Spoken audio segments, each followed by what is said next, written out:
औरत, जिसने सिर्फ पर्दे पर नहीं पूरे एक दौर की सोच को हिलाकर रख दिया। लाखों उसकी खूबसूरती के दीवाने थे। पन्ना की तमन्ना है कि हीरा मुझे मिल जाए। लेकिन उस खूबसूरत चेहरे के पीछे एक ऐसा दर्द छुपा था जो शायद आप सोच भी नहीं सकते। भीगी भीगी रातों में, मीठी मीठी बातों में। नमस्कार दोस्तों, आज की कहानी है हिंदी सिनेमा की उस हीरोइन की जिसने अकेले दम पर बॉलीवुड का रंग रूप बदल दिया, जिसे देखकर देव आनंद भूल गए थे कि वो उनकी फिल्म के हीरो हैं, जिसे देखकर राज कपूर ने सोने की गिन्नियां देकर साइन किया था, जिसकी एक झलक के लिए 70 साल के बूढ़े भी थिएटर की लाइन में खड़े हो जाते थे। लेकिन उसी जिंदगी में एक ऐसा अंधेरा भी था जिसके बारे में उनके करोड़ों फैंस को आज भी पूरा सच नहीं पता। आज हम वो सच खोलेंगे परत दर परत। ये कहानी है जीनत अमान की। 1951 मुंबई, जिसे उस जमाने में बॉम्बे कहा जाता था, उस शहर में जन्म हुआ एक ऐसी बच्ची का जो आगे चलकर पूरे देश की धड़कन बनने वाली थी। नाम रखा गया जीनत। पिता थे अमानुल्लाह खान, मुस्लिम, हिंदी सिनेमा के लिए डायलॉग और स्क्रिप्ट लिखते थे। मुगल आजम और पाकीज़ा जैसी कालजयी फिल्मों के संवाद उन्हीं की कलम से निकले थे। माँ थी वर्धिनी, महाराष्ट्रियन हिंदू, यानी जीनत के खून में ही दो दुनियाओं का मिलाप था, हिंदू और मुस्लिम, देसी और विदेशी, परंपरा और बगावत। लेकिन ये खुशनुमा तस्वीर ज्यादा देर टिकी नहीं। माँ बाप के बीच दरार पड़ी, रिश्ता टूट गया, माँ अकेली रह गई और जीनत माँ के साथ पंचकनी के एक बोर्डिंग स्कूल में पढ़ाई शुरू हुई। लेकिन किस्मत को और भी इम्तिहान लेने थे। जीनत जब सिर्फ 13 साल की थी तब उनके पिता इस दुनिया से चले गए, हमेशा के लिए। सिर्फ 41 साल की उम्र में वो बाप जिसका नाम जीनत ने अपने नाम के साथ जोड़ा था, वो अब नहीं रहा। लेकिन उस बाप की याद, उनका नाम जीनत ने हमेशा अपने साथ रखा। कुछ साल जर्मनी, कुछ साल कैलिफोर्निया। जीनत की जवानी आई तो साथ लाई एक ऐसी खूबसूरती जो लोगों की नजरें रोक दे। 19 साल की उम्र में मिस एशिया पैसिफिक का खिताब उनके नाम हो गया। लेकिन जीनत को ताज नहीं चाहिए था, उन्हें चाहिए था पर्दा, कैमरा और हिंदी सिनेमा की लाइमलाइट। पहली 2 फिल्में आई, हलचल और हंगामा, और दोनों डूब गईं। किसी ने नोटिस भी नहीं किया। लेकिन तभी एक मुलाकात हुई एक पार्टी में देव आनंद से। देव साहब उन दिनों एक फिल्म के लिए ऐसी लड़की ढूंढ रहे थे जो हिप्पी कल्चर को जीती हो, बोल्ड हो, बेबाक हो। उन्होंने कई बड़ी हीरोइनों से बात की थी, सबने मना कर दिया क्योंकि रोल था देव आनंद की बहन का। कोई भी हिंदी सिनेमा के सबसे बड़े हीरो की बहन बनकर अपना करियर दांव पर नहीं लगाना चाहती थी।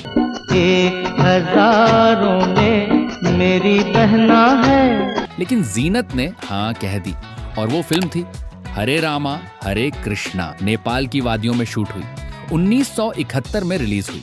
और जब हुई, पूरा हिंदुस्तान जीनत अमान को पहचान गया। दम मारो दम,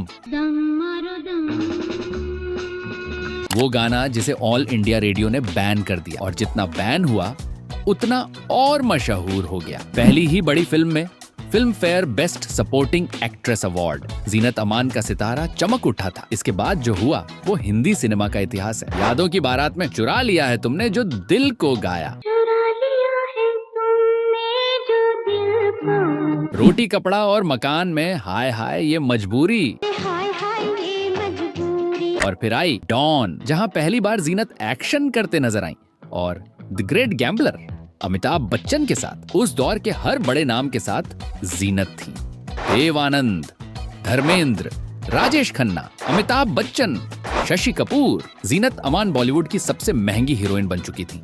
लेकिन असली तूफान तब आया जब राज कपूर ने उन्हें साइन किया अपने ड्रीम प्रोजेक्ट के लिए, सत्यम शिवम सुंदरम। राज कपूर ने दर्जनों अभिनेत्रियों के टेस्ट लिए, कोई पास नहीं हुई, और जीनत खुद एक देहाती लुक में सजकर उनके दरवाजे पर पहुंच गईं रोल मांगने। राज कपूर ने देखा और बिना सोचे साइन कर लिया। साइनिंग अमाउंट दिया सोने की गिन्नियां।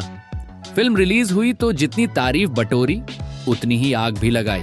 जीनत पर लांछन लगे, धमकियां आई, गालियां पड़ी। तू नारी नहीं पिशाचिनी है।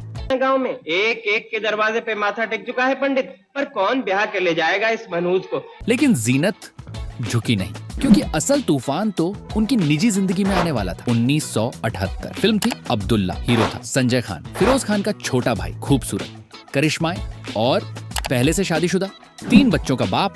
लेकिन प्यार ने कब किसी की सुनी है। जीनत और संजय एक दूसरे के करीब आने लगे।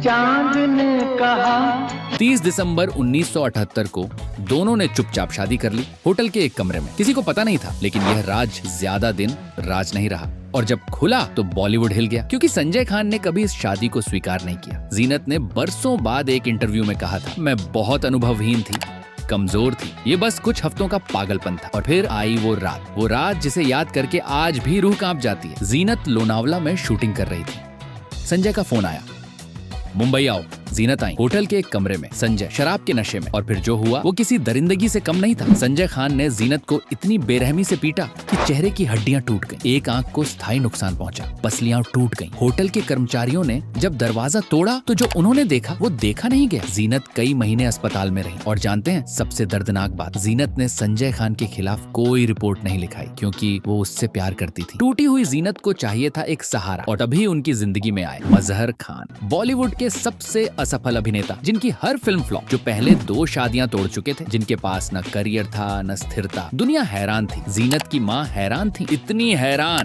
कि जब पता चला कि जीनत ने सिंगापुर जाकर चुपचाप मजहर से निकाह कर लिया, उन्हें हार्ट अटैक आ गया और वो बच नहीं पाई। जीनत की माँ इस दुनिया से चली गई। जीनत माँ बनना चाहती थी, परिवार चाहती थी, एक घर चाहती थी, 2 बेटे हुए, अजहान और जहान। तुझे और तेरे बेटे को बर्बाद करके ही छोड़ूंगा। लेकिन मजहर ने अपनी असलियत जल्दी दिखा दी। गर्भावस्था के दौरान वो किसी और के साथ था। शादी के बाद उसने जीनत को घर में कैद कर दिया। फिल्में बंद, बाहर जाना बंद, दुनिया से संपर्क बंद। 12 साल, पूरे 12 साल हिंदी सिनेमा की सबसे चमकदार हीरोइन अपने ही घर की 4 दीवारों में कैदी थी।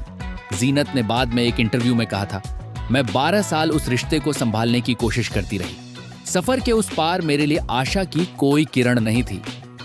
1993 में मजहर बीमार पड़े, दोनों किडनियां फेल, और जीनत, वो औरत जिसके साथ उसने इतना बुरा किया, वो दिन रात उसकी सेवा में लगी रही। 5 साल अस्पताल के चक्कर, नर्स की भूमिका। 1998 में मजहर खान की मृत्यु हो गई और उसकी माँ और बहन ने जीनत के दोनों बच्चों को उनके खिलाफ भड़का दिया।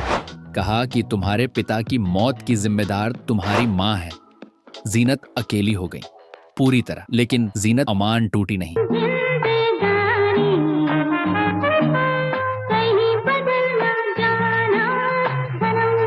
10 साल के लंबे अंतराल के बाद उन्होंने फिर से हिंदी सिनेमा में कदम रखा। भोपाल एक्सप्रेस, फिर कुछ और फिल्में, छोटे रोल, लेकिन गर्व के साथ। 2021 में उन्हें मिला लाइफ टाइम अचीवमेंट अवार्ड। और आज जीनत अमान सोशल मीडिया पर हैं। इंस्टाग्राम पर लाखों फॉलोअर्स, बेबाक, बिंदास, मुस्कुराते हुए, जैसे जिंदगी से कह रही हूं, तूने जो भी दिया मैंने झेला, लेकिन मैं झुकी नहीं। सोचिए जरा, एक दौर में दूसरी बोल्ड हीरोइनों को लोग क्या कहते थे, परवीन बॉबी को गरीबों की जीनत अमान।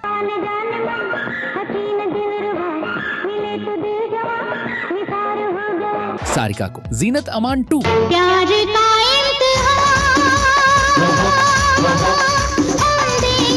पद्मिनी कोल्हापुरी को बेबी जीनत।